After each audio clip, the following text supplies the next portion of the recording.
¿Me escucháis todos? Perfecto. Es que me salía que estaba muteada y yo digo, fue a hablar. Vale. ¿Estáis viendo todos la presentación? Perfecto.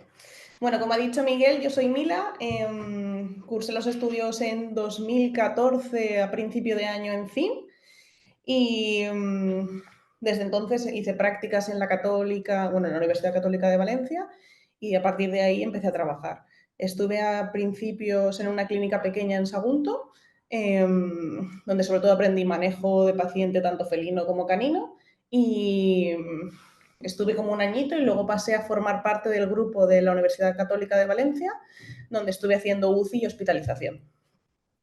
Estuve como unos 3 añitos, 3 años y medio, y luego he estado también en el hospital a unas especialidades veterinarias, donde fui jefa del servicio de hospitalización, me encargaba de la coordinación de los auxiliares, y ahora estoy en una clínica veterinaria aquí en Sagunto, donde hago un poco de todo. Los que trabajáis en clínica ya sabéis cómo funciona. ¿Vale? Entonces, como ha dicho Miguel, vamos a hablar de oxigenoterapia. Cualquier duda que tengáis, ya os ha dicho él que al final de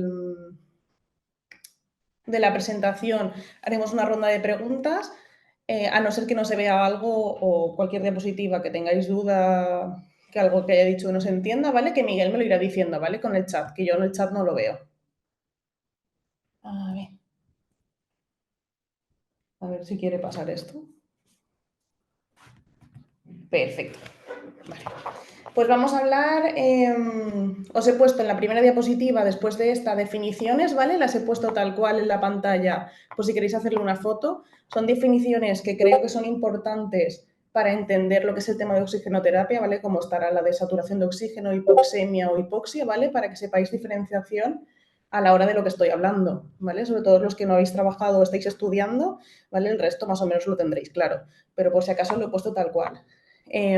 Luego vamos a hablar del concepto de oxigenoterapia, ¿vale? Y de su importancia en la medicina veterinaria. Repasaremos también los métodos de administración que existen, tanto invasivos como no invasivos. Algunos los pasaré más rápido porque sois los que veis más frecuentemente al día a día en el trabajo, ¿vale? Y en otros me extenderé más. Hablaremos, por supuesto, de la importancia de la monitorización previo a la monitorización, durante y después de la monitorización, o sea, de la oxigenoterapia. Y por último hablaremos de los beneficios de humidificación y de la toxicidad de oxígeno, ¿vale? Que no es muy conocida, pero tiene riesgos la oxigenoterapia, sobre todo en terapias invasivas. Si hablo muy rápido lo decís, porque tiendo a hablar rápido. Entonces, ¿vale? Me lo ponéis por el chat y Miguel me avisa, por si acaso. Vale, pues como os había dicho, las definiciones más importantes, sobre todo para no equivocarnos, es hipoxia, hipoxemia, ¿vale? Por cierto, tengo doble pantalla, entonces la tengo aquí a la derecha y igual no miro directamente aquí. La hipoxia es simplemente lo que pone la disminución del suministro de oxígeno en los tejidos, y la hipoxemia, que es lo que realmente vamos a tratar con la oxigenoterapia, ¿vale? Es la disminución en la cantidad de oxígeno arterial que se produce por mala oxigenación del paso de la sangre por los pulmones, ¿vale? Que esto es la medición que obtendremos luego, ¿vale? Que lo explicaré más tarde con la PaO2. La fracción inspirada de oxígeno, que voy a pasar a llamarla durante la exposición del tema en FiO2, ¿vale? Que es conocida por los monitores paramétricos, es un parámetro que sale ahí, que igual lo habéis visto, que es la porción de concentración de oxígeno en la mezcla de aire inspirado. ¿Esto qué quiere decir? Que nosotros cuando respiramos, no respiramos 100% de oxígeno, ¿vale? El aire en el ambiente, que es lo que respiramos nosotros, contiene un 21% de oxígeno. ¿Esto por qué es importante? Porque dependiendo del método que vayamos a utilizar, ¿vale? Nos dará una FiO2 o otra. Entonces es importante tener en cuenta, porque siempre va a ser más alta del 21%. La presión parcial de oxígeno, que es la PaO2, que es lo que os he dicho que es el parámetro con el que mediremos la hipoxemia en sangre, ¿vale? Y es una muestra de sangre arterial, ¿vale? No sirve una muestra de sangre venosa como sacamos para hacer una analítica rutinaria. Y la saturación de oxígeno, que es lo que medimos, la cantidad de oxígeno transportada por los glóbulos rojos, ¿vale?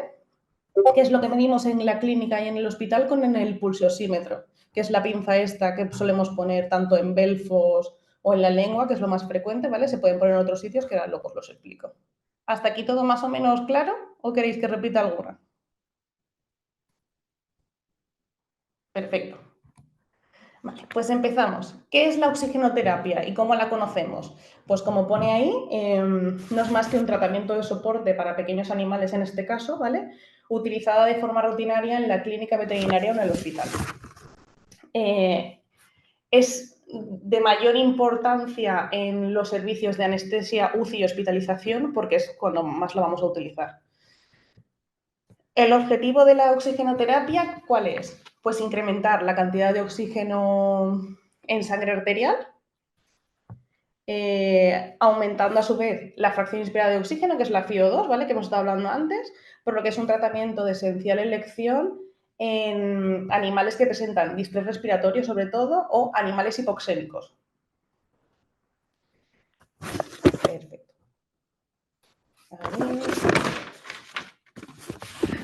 Encontramos diferentes métodos para saber la cantidad de oxígeno que contiene la sangre del paciente, que es lo que nos va a llevar a saber qué técnica vamos a utilizar. Con esto, los dos más importantes de los que os voy a hablar es la PaO2, que es la presión parcial de oxígeno, que os hemos dicho antes, y la saturación, mediante pulsiometría. ¿Cuál es la diferencia entre ambas? Pues la pulsiometría a veces nos puede dar fallos porque depende del posicionamiento que lo tengamos y que normalmente es mucosas, bien de la boca, pene o vagina, también la podemos poner interdigital o en piel. ¿Qué pasa con esto? Que depende un poco de las características del animal. Si el animal está muy cianótico o tenemos un perro con mucosas negras o muy oscuras, no va a medir el pulsiosimetría, entonces no va a ser del todo fiable.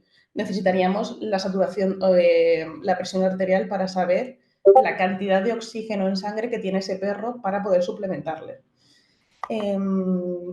Si las mucosas están muy secas, que a veces no sé si alguno hace anestesia en la clínica o ha hecho, a veces cuando ponemos el pulsiosímetro en la boca, en la lengua y se queda muy seca, la onda de oxígeno de la saturación empieza a hacer cosas raras, no se ve del todo clara y es porque está seca. Esto con una casita húmeda en la boca se resolvería. Claro, esto es fácil cuando están anestesiados. Pero cuando te viene el típico carlino o bulldog jadeando, al que no le puedes meter la mano en la boca, es más complicado ponerle el pulsiosímetro en la boca. Entonces, el método más fiable, como os estoy diciendo, es la presión de oxígeno o la presión parcial de oxígeno. Y el parámetro en el que nos tenemos que encontrar es superior a 80 milímetros de mercurio. ¿Vale? Por debajo de esto necesitaría suplementación de oxígeno. La muestra para la saturación de oxígeno, como os he comentado, se hace desde una muestra arterial. Y esto es más sencillo en animales grandes, como puede ser, por ejemplo, un pastor alemán, pero en animales pequeños o en gatos, que el manejo es más complicado, suele ser más difícil conseguir la toma de muestra.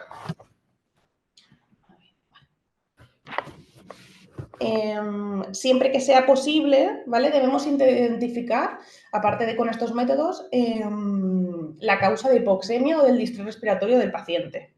Entonces, ¿cuáles pueden ser? Pues la más sencilla, por ejemplo, es el típico perro que juega con piedras y viene con una obstrucción de las vías aéreas altas, ¿vale? Entonces, ahí es algo detectado súper rápido. Un sangrado, pues un perro atropellado, ¿vale? Entonces, debemos de saber más o menos de primeras cuando vienen al hospital o a la clínica, tú sabes que tiene distrés respiratorio, y que es cierto que hasta que no empiezas con una monitorización y hacer un primer triaje no sabes exactamente qué está pasando, pero en este caso que es un atropello o algo así, un traumatismo grande, que el propietario sí que sabe qué ha pasado, te da muchísima información. ¿Para qué es importante esto? Pues para decidir el método que vamos a necesitar para suplementar a ese animal, porque no todos los métodos sirven para todos los animales. Entonces, esto es súper importante. A ver, ¿en cuándo deberíamos empezar una suplementación de oxígeno?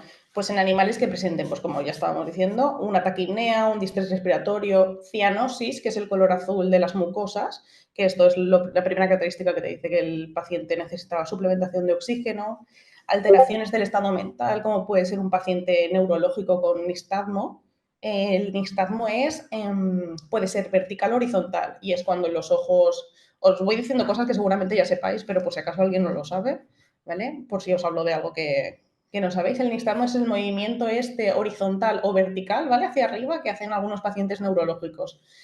Entonces, con alteraciones del estado mental, necesitaríamos suplementación de oxígeno. En anemias, en pacientes con anemias o con sangrados graves, también sería necesario. O, por supuesto, que no lo estoy dejando sobre todo para patologías, pero también es muy importante en anestesia a la hora de realizar un tratamiento quirúrgico, también necesitamos suplementación de oxígeno, porque al final somos nosotros mismos los que estamos provocando esa hipoxemia o esa hipoxia con la sedación. Y a la hora de realizar pruebas, por ejemplo, un TAC o una eco en un gato que necesita sedación, no solamente para tratamiento de soporte. Pues, ¿qué métodos invasivos, qué métodos de administración podemos encontrar? Pues podemos encontrar bastantes, tanto invasivos como no invasivos. Entonces, lo primero que vamos a hacer en la clínica cuando llega un paciente que necesita suplementación de oxígeno va a ser un método no invasivo, porque es lo más fácil. Y el primero que solemos utilizar es el flow by, que es este. ¿Vale? Es el más fácil, como ya os comentaba, y de alta tolerancia, porque al final la manipulación del paciente es mínima. ¿Qué es importante en este método? Que la manguera de oxígeno o el circuito cerrado late de aire, que se puede hacer con cualquiera de las tres cosas, esté en boca o nariz del paciente. ¿Por qué digo boca o nariz? Porque cuando llega un paciente jadeando con la boca abierta, si nosotros le colocamos la manguera de oxígeno directamente en la nariz, si el perro está respirando por la boca, por mucha suplementación de oxígeno que le estemos dando a nivel nasal, no estamos consiguiendo nada porque él está jadeando, ¿vale? Por eso digo que es importante boca o nariz. Nada, es una técnica eso, de tolerancia muy alta, en la que no hace falta manipulación. Los inconvenientes con esto es que no sabemos su FIO2 exacta. Se dice que se encuentra entre 25 y 40% de la FIO2, ¿vale? Luego, cuando pasemos los métodos de administración, tenéis unas tablas con la FIO2 y la concentración de oxígeno que lleva cada una, por si le queréis hacer fotos, o de todas formas luego se queda grabada, ¿vale? Y luego es para tiempos cortos, para periodos cortos, ¿por qué? Porque no puedes tener una persona durante 8 horas con la manguera pegada al perro. Porque ya sabemos que tenemos que hacer muchísimas más cosas, sobre todo los que trabajáis en clínica, que estás en un momento en hospitalización y de repente en recepción. Entonces son para momentos concretos. Pues eso, ya te digo, la primera urgencia que entra, sube a la camilla y mientras una persona le pone la vía y otra la explora, pues suplementación de oxígeno. ¿Qué nos sirve con el flow by? Que seguro que lo hemos hecho todos, es dejar al paciente en la jaula, en una jaula abierta, y dejar la manguera puesta. Al final ahí lo que estás oxigenando es un poco el ambiente, al paciente no le está llegando absolutamente nada y el oxígeno se está dispersando por toda la sala. Entonces, no serviría dejarlo en la jaula y ya está, tiene que estar directamente pegado en nariz o en boca. ¿Cuál es el siguiente método más fácil, no invasivo? Pues la incubadora. Os he puesto esta, hay algunas que son móviles, estas de pared. ¿Qué es bueno con esto? Pues con los gatos, por ejemplo, que cuando vienen con distrés respiratorio, la manipulación tiene que ser la mínima con el mínimo de gente. Entonces, a veces vale la pena dejarlo en la incubadora un rato con el oxígeno y ver cómo evoluciona y luego empezar a manipularlo. El inconveniente de la incubadora es que es para pacientes de tamaño reducido. No podemos meter pues un paciente de más de 10 kilos, incluso a veces de más de 5, dependiendo del tipo de incubadora que tengamos, porque aparte por el espacio que tiene, que es pequeño, porque ¿qué va a pasar? Si, por ejemplo, está jadeando, aunque tú tengas una suplementación de oxígeno con la puerta cerrada, el jadeo va a provocar que haya mucho CO2 dentro de la incubadora. Entonces, lo que va a hacer es reinhalar ese CO2, entonces es como contraproducente. ¿Qué va a pasar si sigue jadeando con ese acúmulo de CO2 en un espacio reducido? Que encima al paciente le va a subir la temperatura. Entonces, ¿para qué tendría la incubadora? Pues para eso, para gatos, pacientes exóticos, algún yorkie, un chihuahua así muy chiquitín. ¿Qué es importante? A veces las incubadoras tienen puertas móviles que se abren y se cierran, agujeros, que algunas también los he visto. Entonces, si tienen muchos agujeritos pequeños, es importante taparlos y solamente dejar por el que vamos a meter el flujo de oxígeno.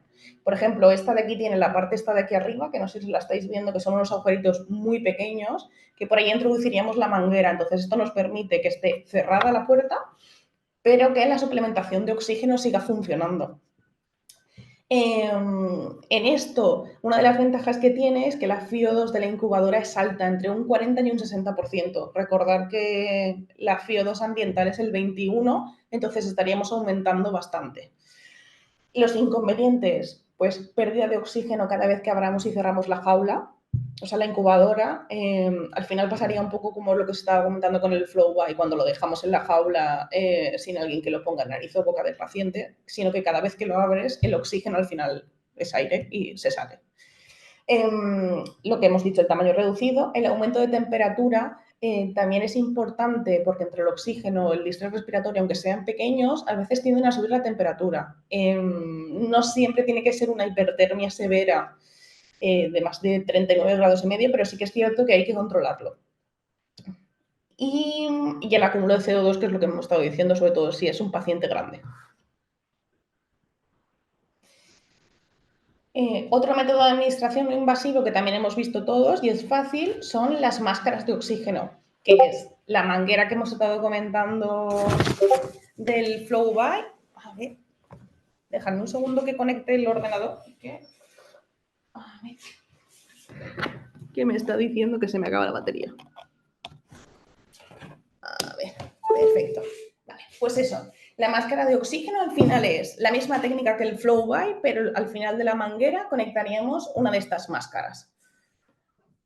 Lo bueno de esta técnica es que entre la manguera y la máscara podemos conectar un sensor de FIO2 para poder medir los valores exactos. Los inconvenientes es que depende del tamaño. Si tenemos un perro, por ejemplo, un chihuahua, le conectamos este tipo de máscara, al final lo que va a hacer es darle aquí en los ojos o una máscara más grande y podemos producir úlceras corneales. Entonces, es importante el tamaño de la máscara adaptarlo al tamaño de la cara del paciente. Sí que es cierto que si es un paciente muy pequeño, pues no sé, como un periquito, un agaporni, una rata, un gerbo, sí que es cierto que podemos coger una de las grandes porque directamente caben dentro. Pero ya os digo, si es un paciente, pues es un chihuahua que a veces, pues la primera que ves de los nervios de la urgencia, que coges una grande, tener mucho cuidado con los ojos. Las máscaras de oxígeno vienen con este recubrimiento que es de goma o de silicona justo para eso. Si no lo tenemos, que al final de lavarlas, cogerlas y quitarlas, se pasan, se caen y se pierden, ¿vale? Podemos hacer un acolchado con un poco de venda algodón y cohesiva para que sea más cómodo para el paciente. Esto no evita las úlceras, pero si el tamaño es adecuado, hace como más agradable la técnica hacia el paciente porque al final tiene algo ahí que presiona y es incómodo. Si lo hacemos más cómodo para el paciente es mucho mejor, para nosotros va a ser mucho mejor, mucho más fácil el manejo y para el paciente le va a servir para calmarse. ¿Qué FIO2 encontramos con la máscara de oxígeno? Pues nos permite obtener hasta un 60%. Sí que es cierto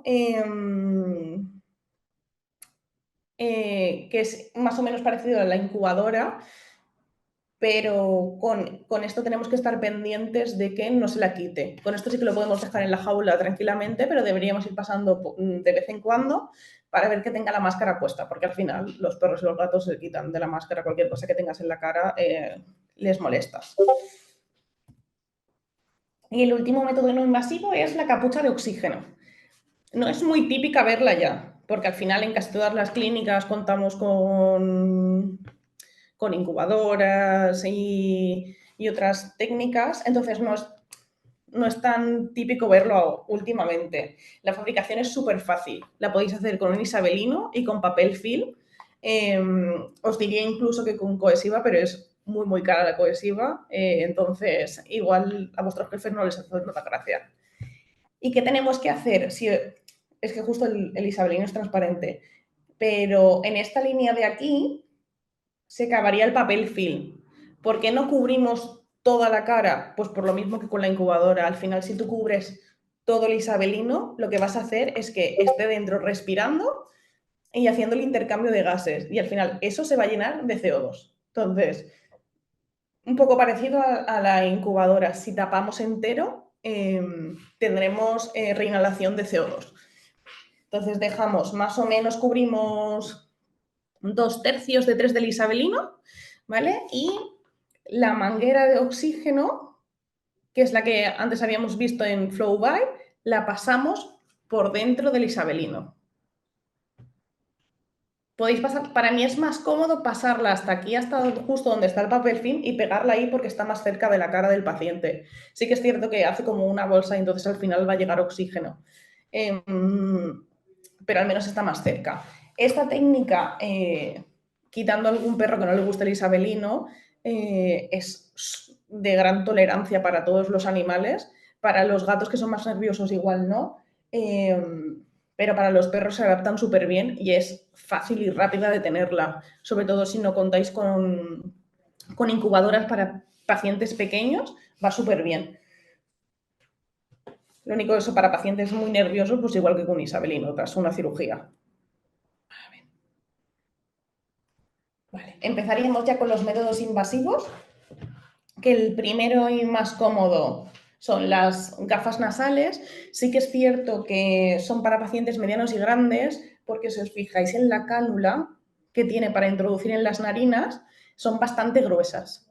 Es más frecuente ahora encontrar las pediátricas, que son las que utilizan para neonatos en humana. Ahora cada vez es más frecuente que son las cánulas diminutas, pero para pacientes muy pequeños, sobre todo ahora que se llevan mucho los pacientes toys, pues el chihuahua enano o un Scottish o un persa que tienen los hollares muy pequeños, no serviría, porque al final lo que harías es hacerle un roce y llenar todo de sangre y sería contraproducente.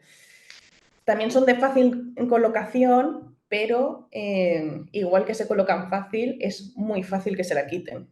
Con un manotazo o zarpazo de un gato se las pueden quitar muy fácilmente. Y lo único de esta técnica, igual que con el Flowby, es que no se sabe exacto el FIO2 que obtenemos. Se puede estimarla entre el 25 y 40, más o menos como el Flowby que hemos dicho antes. Luego tenemos el catéter nasal, ¿vale? Que he puesto un vídeo de VetMedia donde sale Vicente Herrería, uno de los diplomados de UCI de la Universidad Católica de Valencia, donde explica cómo colocarla, ¿vale? Que ahora os lo pongo para que lo veáis, por si no lo habéis puesto. Al final son, no sé si lo habéis visto, son unas sondas como las que se utilizan para alimentación nasogástrica, súper blanditas, son muy económicas, creo que están, depende del tamaño, la más pequeña creo que vale, no sé si son 0,50 o algo así, ¿vale? Están en cualquier distribuidor, ¿vale? Y lo único que tenemos que hacer es, bueno, podemos poner una o dos, entonces esto nos ayuda a subir la FIO2 del paciente y a obtener una FIO2 mayor, y encima podemos colocar el sensor de CO2 del monitor multiparamétrico directamente a una sonda para que nos diga el CO2 que está obteniendo. Entonces, son unas técnicas más o menos fácil, tampoco requiere tener una destreza o una formación súper amplia para colocarlas, es bastante fácil de colocar y las toleran súper bien y nos permite seguir manejando al paciente sin tener que parar el suministro de oxígeno. porque colocamos una sonda o dos, ¿vale? Y al final de la sonda colocaríamos la manguera de oxígeno. Entonces, eso nos permite que mientras el paciente está tomando, o sea, su suplementación de oxigenoterapia, poder manipularlo, tomarle constante, sacarle sangre sin en ningún momento parar la suplementación. Se recomienda para suplementaciones de más de 24 horas, no para el típico perro que llega, le pones un poco de oxígeno y ya está. Y en la FiO2 que obtenemos, podemos estimarla hasta más de un 75%, dependiendo un poco de si es una o dos.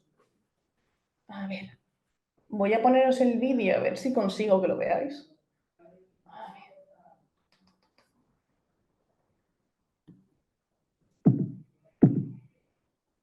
A ver, os quito un poco el audio. Si lo hago en grande, ¿lo veis mejor? Él es Vicente Herrería, ¿vale? Como os he dicho, es el diplomado y responsable del servicio de UCI. Y nada, para colocar la sonda lo que necesitamos es, a ver si va saliendo voy, una sonda nasogástrica, que es la que os estaba hablando, que también se utilizan para alimentación. Esparadrapo para la fijación de la sonda. Un equipo de sutura o grapa, lo que sea más fácil. Con sutura se queda mejor anclada, con las grapas a veces se pueden soltar. Entonces, para fijar el primer punto, para colocarla directamente en la nariz, suele durar más con sutura. Pero vaya que podéis utilizar grapa igualmente. Lubricante, un rotulador para hacer la marca, para saber hasta dónde tenemos que introducir la sonda, el pack de sutura o eso, la grapadora, y el lubricante puede ser o lubricante de gel de ecografía o podéis utilizar lubricante que es el gel de lidocaína, que la lidocaína lo que nos va a ayudar es anestesiar un poco la zona de la nariz para que el animal note muchísimo menos el paso de la sonda.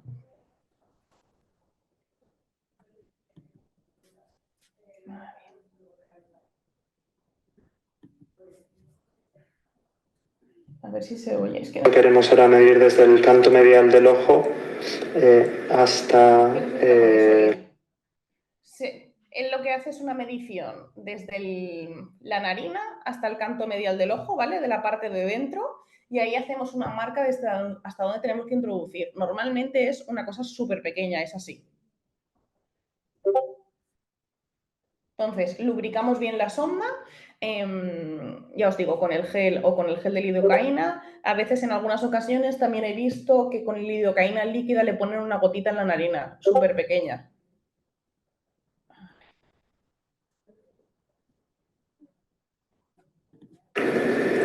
El catéter hasta la marca que hemos realizado. Lo segundo que queremos era lubrificar el tubo para que no tenga resistencia a la hora de entrar. Después lo que haremos será apretar el filtro nasal hacia arriba y a la hora de dirigir el tubo lo vamos a dirigir de manera ventromedial. Esta zona se introduce de manera ventromedial, no tenemos... Es importante cuando introducimos el tubo que no nos haga resistencia, ¿vale? El tubo entra súper fácil.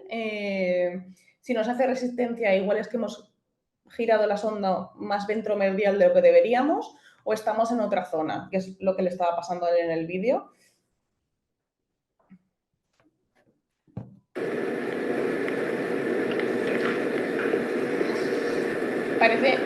Parece una técnica súper complicada, pero es muy fácil de poner, ¿eh? Lo podéis hacer todos perfectamente. De hecho, en hospitales grandes lo suele hacer el auxiliar. En clínicas a veces también, pero es más frecuente en hospitales por el tema de que tienen UCI o hospitalizaciones más grandes. Preferida es realizar una trampa china a nivel de la entrada del tubo, cual fijaremos en esta zona. Entonces, lo que fija ahora, que es lo que estaba diciendo, es coge la parte de la nariz, hace un pequeño punto para suturar la sonda ahí y luego hará una trampa china o una sandalia romana. Que lo voy a adelantar para que veáis más o menos. ¿vale? La sandalia romana simplemente se hace con las manos, que es como la sandalia, se llama así por las sandalias de verano.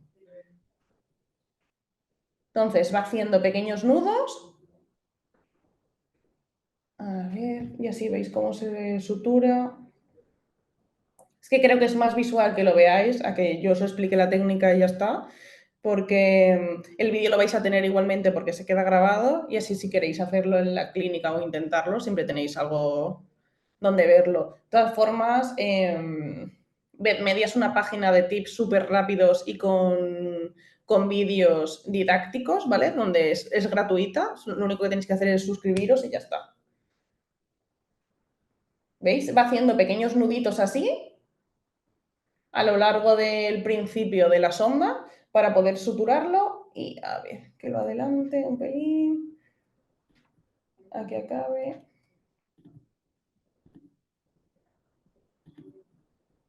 Perfecto. Y ahora si os dais cuenta va a tirar un pelín de la sonda para que veáis que es complicado que se la saque. ¿Veis? Vale, una vez tenemos esto, podemos acabar de fijarla por el lado de la cara o entre la nariz. A mí personalmente me gusta más por la parte de abajo, él lo va a hacer por arriba, pero creo que sí ya es molesto cuando tenemos algo nosotros en la nariz que no sabes qué es, que te lo miras todo el rato. Imagínate llevar una sonda durante varios días en medio de la nariz, en un sitio donde no sabes dónde estás, no conoces a gente que te abre la puerta de la jaula y te manipula cada 20 minutos como mucho. Encima tener eso me parece incómodo. Entonces, yo os recomiendo ponerlo por la parte de abajo. Y nada, luego simplemente él va a acabar de fijarla con puntos, pero lo podéis hacer con grapas y es mucho más rápido. ¿Por qué pone el esparadrapo? Porque el esparadrapo lo que hace es quitarle presión a la piel. ¿Vale? Al final, él pone el esparadrapo. Si tú pones una grapa cogiendo una parte de esparadrapo y una parte de piel, lo que vamos a evitar es que él tenga mucha más presión sobre la piel y se note más. Vais a aliviar pues eso, esa zona justo para que no le moleste. Y a ver, creo que no sé si salía la conexión. Ya está. A ver qué vuelvo aquí. Mila, preguntan si puedes repetir la página que has dicho. Sí, claro, se llama Vetmedia. Aparece, no sé si estáis viendo aún la zona del vídeo, aquí arriba. Tienen muchos vídeos así cortitos de cosas simples, otras no tanto, pero que para un momento rápido podéis echarle un vistazo.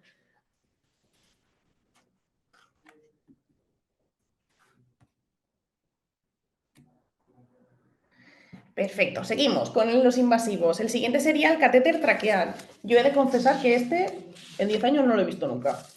Pero que no lo haya visto no significa que no esté, entonces sí que me gustaría que lo supieseis por si alguno de vosotros lo habéis visto o tenéis la oportunidad de verlo o hacerlo. Para este catéter sí que se necesita mayor destreza porque es algo quirúrgico, por así decirlo. Es como a la hora de de hacer una traqueostomía. Entonces, yo sé que traqueostomías sí que las hacen auxiliares que están muy, muy bien formados. Yo esto ya os digo que no lo he visto nunca, pero bueno, es una forma también de dar suplementación de oxígeno, sobre todo si, por ejemplo, tenemos las vías aéreas respiratorias altas, pues cerradas por alguna cosa, pues eso, por un cuerpo extraño o, por ejemplo, una inflamación o un edema súper grande. Entonces, es un método eficaz para conseguir una CO2 de entre 40 y 60, pero para eso necesitamos un flujo de oxígeno bastante alto, que es de 50 mililitros kilo minuto. ¿Qué pasa con este método? Que al final, como tú vas a poner algo extraño haciendo un corte directamente en la tráquea, uno de los inconvenientes es el daño a la tráquea, como puede ser traqueitis, y que no puede ser un tiempo prolongado.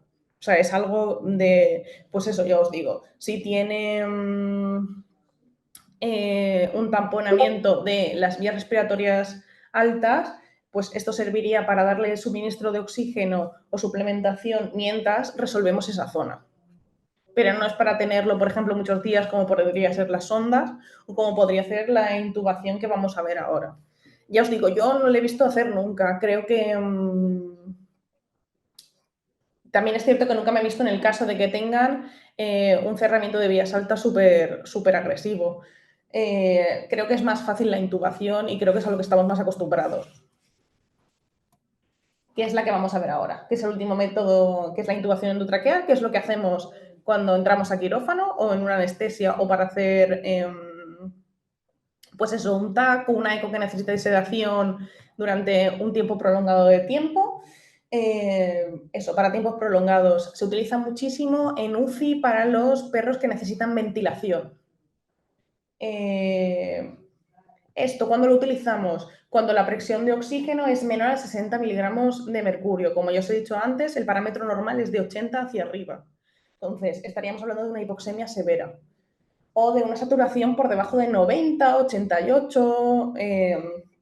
Entonces, ¿cuál es el propósito de la intubación? Como pone ahí, es disminuir la retención de dióxido de carbono, porque al final el poco aire que cogen igual tampoco lo pueden devolver y lo que hacen es generar una concentración de dióxido de carbono en sangre más elevada de lo que debería ser normal. Y mejorar la oxigenación del paciente. ¿Cuál es el problema de esto? Que requiere muchísimo trabajo de la ventilación. Si, por ejemplo, estamos hablando de un paciente ventilado del servicio de urgencias, necesita que esté una persona 24 horas con ese paciente.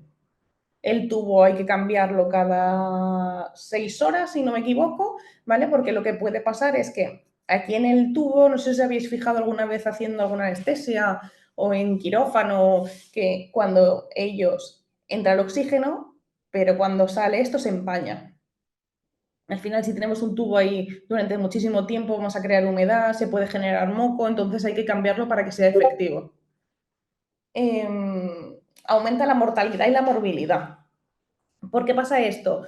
Porque tenemos una pérdida de los mecanismos de defensa naturales de las vías aéreas. Y esto puede incrementar el riesgo de neumonías en estos pacientes. ¿Vale? En estos pacientes, que es súper importante la monitorización, y no solamente la monitorización de constantes básicas, sino como puede ser la cardíaca, tiempo de relleno capilar, sino también es muy importante el control de gases sanguíneos. Para eso, para que estamos viendo, para ver la presión parcial de oxígeno y la presión parcial de CO2. O sea, en principio deberíamos ver un aumento en 24-48 horas de la PaO2, si no algo está pasando que no está funcionando. Que es súper importante, que siempre nos olvidamos con este tipo de pacientes, la producción de orina. Porque al final tenemos un paciente tumbado, con una suplementación de fluidos a veces bastante importante y que no orine o que no cree, o sea, que los riñones no creen orina o ese exceso de fluidos es contraproducente. Entonces, acordaros que cuando estoy hablando de ventilación, no de quirófano, de pacientes ventilados en UCI, es súper importante la producción de orina. ¿Vale? Esta es la tabla de lo que os hablaba antes, donde tenéis todas las técnicas, tanto invasivas como no invasivas, la concentración de oxígeno que produce cada técnica o que nos puede ofrecer y la FiO2 que obtenemos con ella.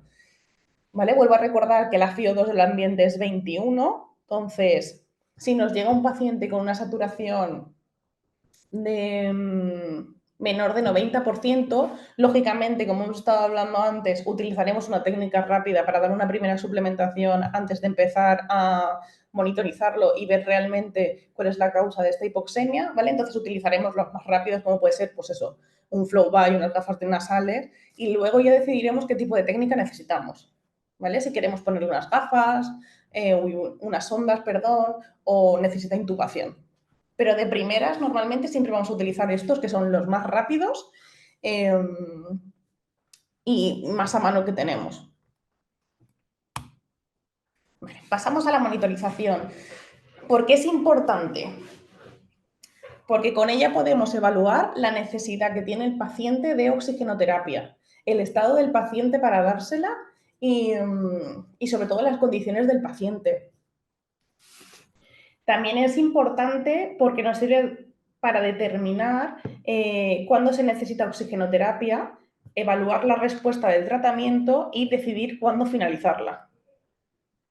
Por eso es muy importante monitorizar al paciente antes, durante y después. Porque hay veces que decidimos, pues mira, ya tiene una saturación de 95-100% y a las 12 horas vuelve a tener la baja. Por eso es importante ir monitorizándolos. ¿Cuáles son los parámetros importantes a evaluar cuando llega un paciente que necesita suplementación?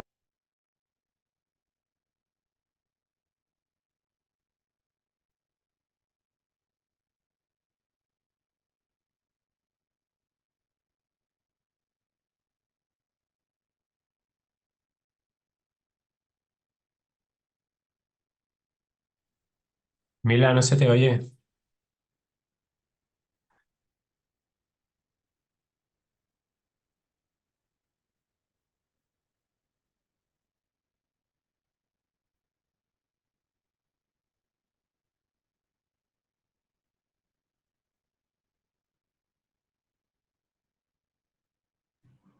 ¿Se me oye ahora? Ahora, perfecto.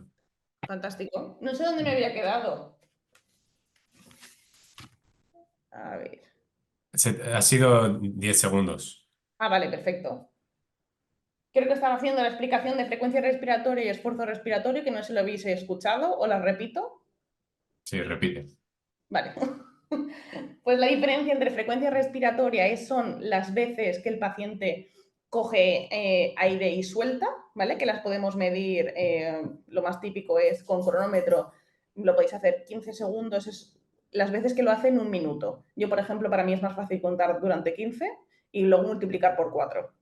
Y el esfuerzo respiratorio es lo que vemos en algunos de estos pacientes que, por ejemplo, les cuesta expandir el tórax o cogen aire, coger aire, coger aire y ves mucha dificultad y de repente lo suelta súper rápido. O a veces también se ve en abdomen, que hincha el abdomen y luego lo suelta. O hincha muy rápido y le cuesta volver a soltar. Entonces, esto también es importante para ver qué está pasando. La frecuencia cardíaca, porque ¿qué va a pasar si viene un paciente con problemas respiratorios? Que va a tender a tenerla alta. Igual que la temperatura, del jadeo, de intentar respirar. Es como, no sé si habéis probado alguna vez hacer alguna apnea bajo el agua, que las primeras veces que intentas hacerla te pones muy, muy nerviosa porque no puedes respirar y quieres salir. Pues imaginaros eso continuamente. Por ejemplo, los bulldogs y los carlinos que tienen las narinas muy pequeñas y encima tienen el paladar elongado, imaginar vivir durante toda vuestra vida sin poder respirar. Pues en estos casos, por ejemplo, vais a ver un esfuerzo respiratorio mucho más agravado. Luego el análisis de gases, que es lo que habíamos visto, y, la pulsisometría, que también es lo que habíamos visto cuando hemos hablado al principio. ¿Qué pasa con la presión, con la presión parcial de oxígeno? Que es crucial, ya que permite de medir la FiO2 y es importante para reevaluar el estado del paciente. La presión de oxígeno depende de la FiO2. Entonces, por eso es importante el análisis de gases. Sí que es cierto que el análisis de gases es algo caro, que como ya he dicho al principio de la charla, no podemos, o sea, no la tienen la mayoría de las clínicas porque es un parámetro muy, muy caro, es una máquina aparte de la de, pues no sé, la más conocida, por ejemplo, es el IDEX, el Catalyst, es otra máquina aparte donde donde los reactivos son caros, la muestra a veces es complicada de sacar una sangre arterial a veces se hace difícil, sobre todo si están hipotensos o no puedes coger bien y es una técnica tediosa. Entonces, sí que es cierto que es la que más información nos va a dar del estado del paciente, pero a veces no es la que tenemos más a mano o directamente no la tenemos. Por eso, la pulsiosimetría, que sí que es un parámetro más o menos asequible dependiendo del pulsiosimetría que queramos tener, pero por ejemplo, si tenéis quirófano, que en casi todos los quirófanos hay un monitor, es muy sencillo mover el monitor hacia donde está el paciente y tomar una saturación, únicamente una saturación, no hace falta que conecte. Si conectáis a todo el paciente, muchísimo mejor, porque es trabajo que al fin y al cabo os vais a ahorrar en tener que monitorizar todo el rato, porque ya os lo está leyendo. Pero es eficaz, os dice cómo está el estado del paciente, es rápido, es barato y al fin y al cabo es un tip que tenéis ahí rápido para poder ver el estado del paciente. Está relacionada también la presión arterial de oxígeno y la saturación, ¿vale? Entonces, ¿qué corresponde a cómo podemos saber si no tenemos análisis de gases, más o menos a qué equivaldría la presión arterial de oxígeno? Pues una saturación de un 95%, ¿vale? En un paciente normal que respira, sin ninguna dificultad, corresponde más o menos a la presión parcial de oxígeno de 80, que es el límite justo inferior para que la presión esté bien. Entonces, más o menos lo podemos estimar. ¿Por qué os digo esto? Porque al final no tenemos... Yo, por ejemplo, en la clínica donde trabajo ahora no tengo el analizador de gases, pero sí que podemos verlo con esto. Y al final es hacer una regla de 3. Pues si con 95 es 80, si tengo 88, ¿en cuánto estará más o menos aproximada la presión? Luego, ¿cuándo tenemos que parar? Que esto es importante, la oxigenoterapia. Sobre todo porque ya habéis visto que, vamos a hablarlo después, que la oxigenoterapia tiene parte de toxicidad. O sea, tiene unos inconvenientes si la damos durante muchísimo tiempo. Entonces, en pacientes con niveles de saturación entre 95 y 100 ya podríamos detener el suministro de oxígeno y la suplementación. Ya os digo que es importante, una vez paramos, decidimos, mira, pues vamos a parar ahora la suplementación de oxígeno para ver cómo evoluciona el paciente, hay que seguir controlándole esa saturación. O medir frecuencias respiratorias frecuentemente. ¿Por qué? Porque si vuelve a bajar la saturación, vuelve a bajar esa concentración de oxígeno en sangre, el paciente va a empezar a respirar otra vez como ha venido al principio. O cambios mínimos, es decir, vale, con la suplementación está en 28 de respiratoria, se la hemos parado y en media hora ha subido a 50. Pues ojo que igual se la tenemos que volver a poner, ¿vale? Entonces esto es importante. Claro, se la paramos sin signos clínicos. O sea, no medimos la saturación y está en 98, pero sigue teniendo distrés respiratorio o jadeo y le paramos la saturación. Entonces, por esto es importante la monitorización de ambas cosas. Y luego con la PaO2, ¿cuándo pararíamos? Pues cuando esté entre 80 o más para arriba. Si está por debajo de 80, seguiríamos con la suplementación de oxígeno. ¿Por qué decidimos pararla? Porque, como estaba diciendo, la oxigenoterapia puede ser perjudicial si se prolonga en el tiempo o si se usa una FiO2 elevada. ¿Cuándo consideramos que la FiO2 es elevada? Pues por encima del 50%. Entonces, no podemos utilizar en algunas técnicas, que os vuelvo a poner, a ver si, aquí, la tabla, a ver si quiere ir. ¿Esto? ¿No quiere ir?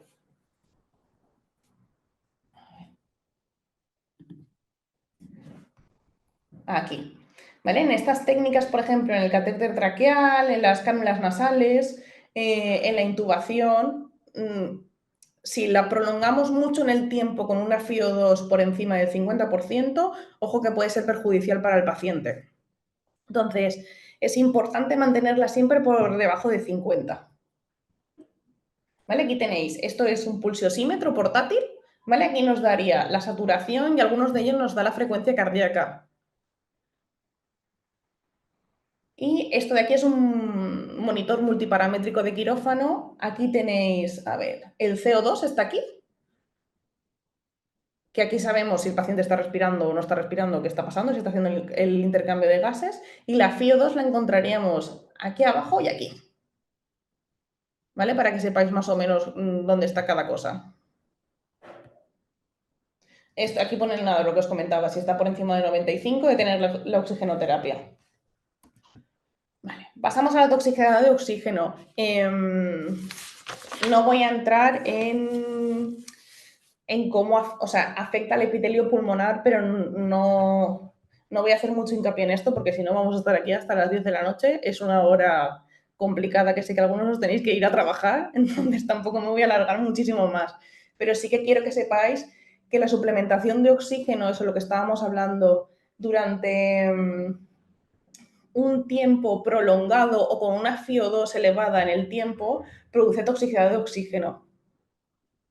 ¿Vale? Puede ser contraproducente para el paciente, incluso llegar a producir lesiones que son severas e irreversibles.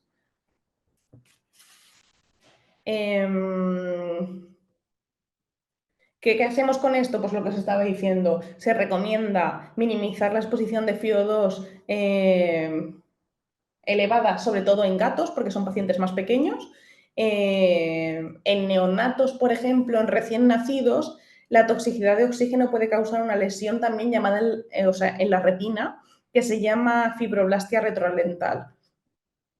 ¿Vale? Incluso puede provocar a veces ceguera, entonces hay que tener mucho cuidado con el tiempo que lleva el perro con suplementación o el gato o el paciente, ¿vale? Para evitar la toxicidad de oxígeno, pues lo que os estaba diciendo, es importante mantener la FiO2 por debajo del 50%, siempre que sea posible, lógicamente. Y la mayoría de los métodos, como ya hemos visto en la tabla, no llegan al 60% de forma constante y sí que llegan el oxígeno, o sea, las ondas nasales o cánulas nasales, la intubación y sobre todo cuando vamos a ventilar un paciente, hay que tener muy en cuenta lo que se está hablando. Pues es otra vez lo mismo. Los cambios de tubo, mucha auscultación para ver qué está pasando e intentar mantenerlo ventilado lo menos posible. ¿Vale? Que es importante y que algunas veces se nos olvida a la hora de suplementar oxígeno, la humidificación. Y la humidificación no es otra cosa que esta botellita que tenemos aquí rellena de o agua destilada o agua estéril, ¿vale? Y si esto va conectado esto es un concentrador de oxígeno, ¿vale? Que es lo que os decía que tienen bastante disponibilidad y son bastante económicos dentro de todo lo que valen los aparatejos de veterinaria, que son bastante caros. Pero la botella va conectada directamente al concentrador y de aquí que sale que esto sería la manguera de oxígeno, ¿vale? Entonces, es importante utilizarlo en todas las técnicas independientemente de el tiempo que vayamos a utilizarlo, aunque sea el flow by, que van a ser 2 minutos hasta la estabilización del paciente. ¿Por qué es importante? Porque la administración de oxígeno no modificada durante varias horas produce sequedad y deshidratación en las mucosas, degenerando también el epitelio, que es lo que decía en la toxicidad, que al final es parte de lo negativo que hace la oxigenoterapia, que es dañar el epitelio pulmonar. Entonces, si encima no modificamos, vamos a aumentar este daño. Y la aplicación de la humedad en el flujo, nada, consiste en esto, en pasar el oxígeno directamente por el agua, ¿vale? Ya os digo, tiene que ser destilada o estéril, no sirve el agua del grifo.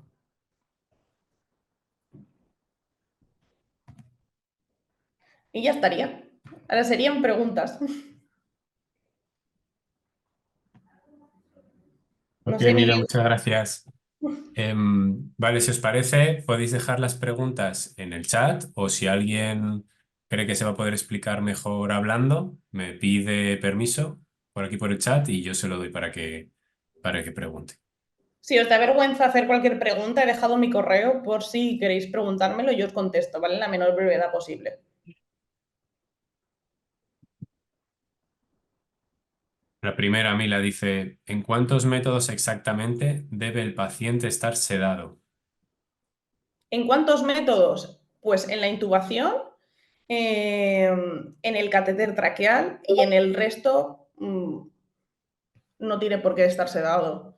Las ondas se colocan muy fácil. Lo único que necesitaréis es estar 2 personas. Pero, por ejemplo, en las ondas, que imagino que lo preguntará por eso, en las ondas nasales, estamos acostumbrados a la sonda nasogástrica que tiene que llegar hasta el estómago, entonces tienes que meter gran parte de la sonda. Y luego hacer radiografías, es algo más tedioso de hacer. Esto solamente metemos este trocito, ¿vale? Hasta que llegue al canal que comparte la nariz con el sistema respiratorio y ya está. Entonces, en principio, a no ser que el paciente sea súper nervioso, no hace falta sedar a ninguno. A no ser que sea eso, intubación o catéter traqueal.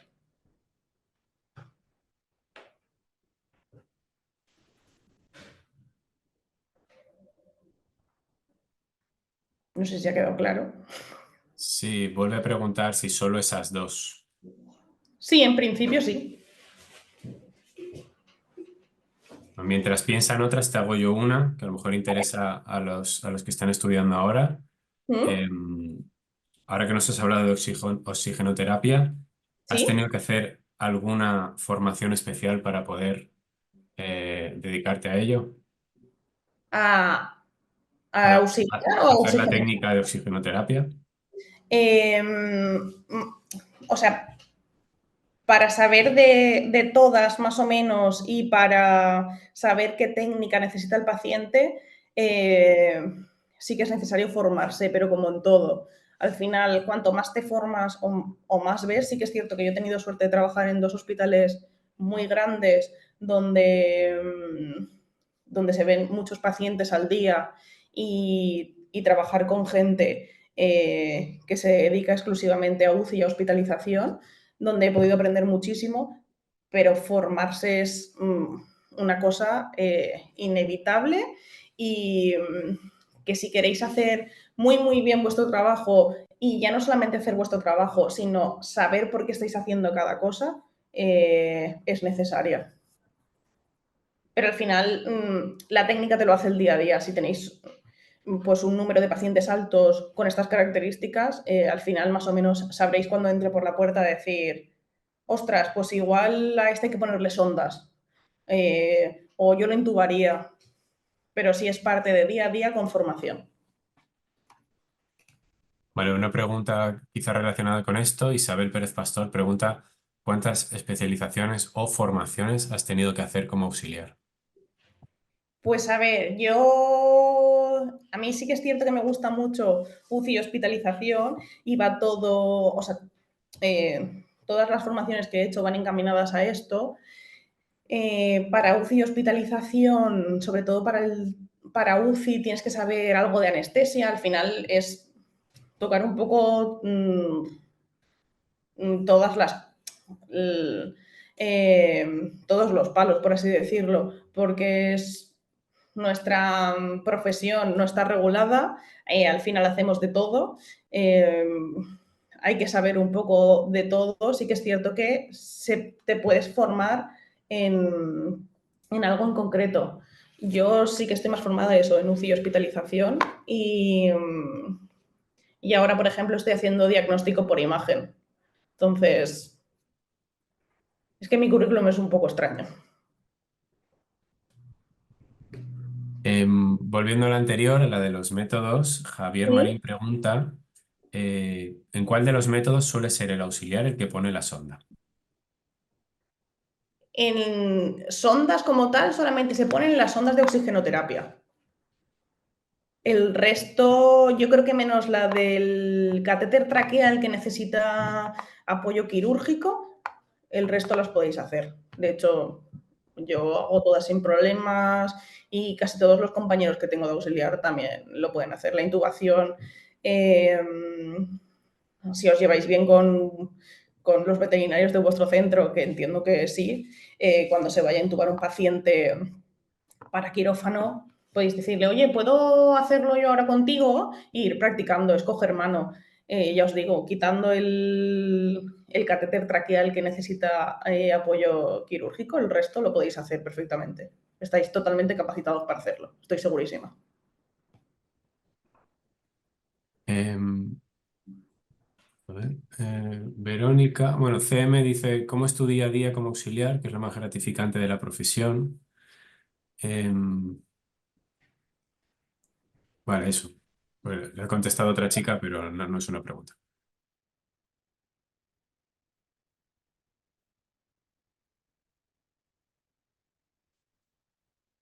Camila, que te has vuelto a quedar sin audio.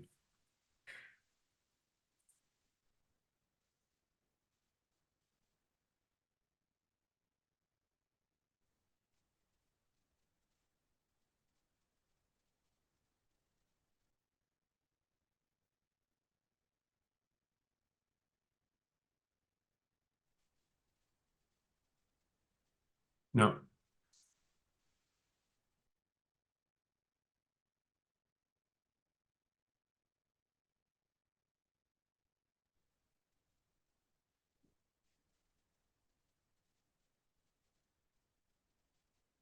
no se te oye ahora.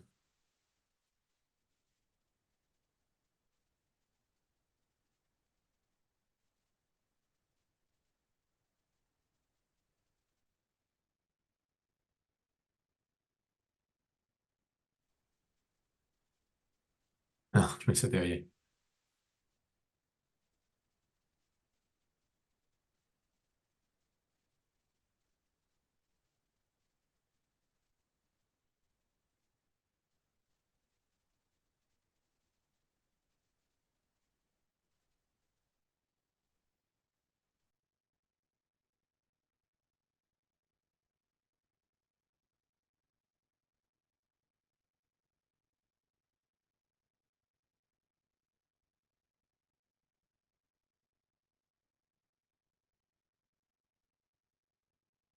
Disculpa, a ver si lo solucionamos.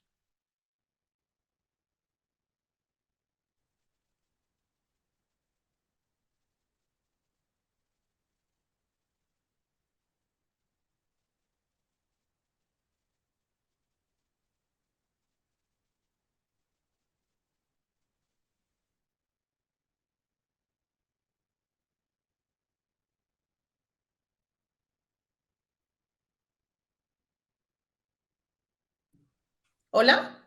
Ahora, Bien. A ver, ya estoy por aquí. Eso, que como os decía, en el hospital sí que tenía un puesto más concreto en el servicio de hospitalización y UCI, entonces únicamente me dedicaba a pacientes hospitalizados y críticos. En la clínica hago un poco de todo. Hago recepción, cojo teléfono, hospitalización. Aquí estoy haciendo muchísimo más anestesia y quirófano, por ejemplo, que también me gusta. Pero mi día a día es como cualquiera de vosotros. Llego a la clínica, médicos hospitalizados, los reviso, cojo llamadas, atiendo al paciente, un poco general. Isabel vuelve a preguntar, dice si has hecho alguna especialización en CIM. En CIM hice quirófano y el curso de diagnóstico por imagen. Ahora de diagnóstico por imagen lo que estoy haciendo es el grado superior. También tengo de CIM peluquería, por ejemplo, pero es otra cosa diferente. Vale, Isabel también dice, tengo entendido que cuantas más formaciones adicionales al auxiliar, más oportunidades tienes. Pero me han dicho que no es opcional, que si no las tienes no consigues realmente trabajo. Yo creo que depende un poco del centro. Yo, por ejemplo, en la primera clínica donde estuve trabajando, lo único que tenía eran las prácticas en que me proporcionaba CIM a la hora de hacer el curso. Y me contrataron y solamente tenía el curso y ya está. Creo que es más las ganas que tú tengas de trabajar y de aprender eh, que otra cosa. Al final aprender, podemos aprender todos, lo que falta es el ímpetu, las ganas de hacerlo, organizarte para tener ese tiempo para ir a charlas, prestar mucha atención al resto de tus compañeros, preguntar mucho. Mi recomendación es que preguntéis todo el rato, no penséis que la pregunta sea estúpida porque ninguna pregunta es tonta. Al final todos hemos pasado por ahí. De hecho, ya hay cosas que de oxigenoterapia que ayer le comentaba a Miguel. Y si me preguntan algo que no sé, pues no pasa nada. Lo buscamos juntos, nos ponemos en contacto y lo averiguamos. Lógicamente, cuanto más formado estés, más oportunidad vas a tener. Entonces, si ya tienes el curso y no estás segura de que te puedan contratar en algún centro porque te da miedo.